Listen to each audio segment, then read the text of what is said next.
एक खूबसूरत जंगल में खरगोश माँ और उसका नन्हा बच्चा रहते थे।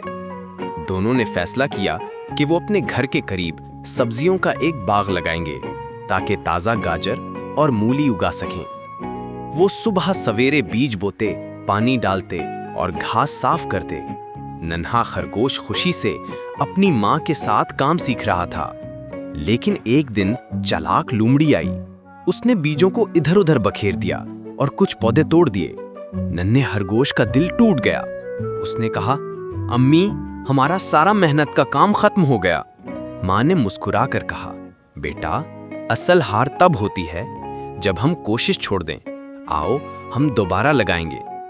अगले दिन दोनों ने नए बीज बोए, ज्यादा मेहनत की और पौधों के गिर्द कांटे लगाए ताकि लोमड़ी करीब ना आ सके। कुछ दिनों बाद सब्जियों का बाग हरा भरा हो गया। नन्हे खरगोश ने खुश होकर कहा, अम्मी, अगर हम डर जाते तो ये बाग कभी ना बनता। माँ ने जवाब दिया, हाँ बेटा, मेहनत और हिम्मत से ही कामयाबी मिलती है।